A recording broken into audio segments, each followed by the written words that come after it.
আজ ফিলিস্তিনের প্রতিটি বালুকণা সাক্ষ্য দেয় জুলুমাতের। বাতাসের সাথে সাথে ভেসে বেড়ায় গাজা উপত্যকার মাসুম শিশুর করুণ চিৎকার। রক্তিম ক্যানভাসে আঁকা হয় এক একটা শাহাদাতের মানচিত্র। পিতামাতার সঙ্গে সম্পর্কচ্ছেদ হয় নাম না জানা হাজারো শিশু।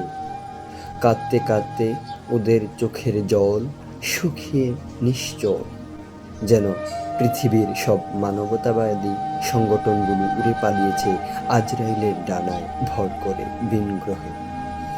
আর অবুঝ হিংস্র জানোয়ারেরা প্রতিনিয়ত চোখ বুজে নীরবতা পালন করছে। শুধু নিতান্তই প্রশ্ন জাগে মনে, হায় কবে আসবে নুসরত কিংবা বিজয়ের ধ্বনি? জুলুমাত শেষ হয়ে শ্মশানের ভূমি হবে উর্বর ফুলবাগিচা।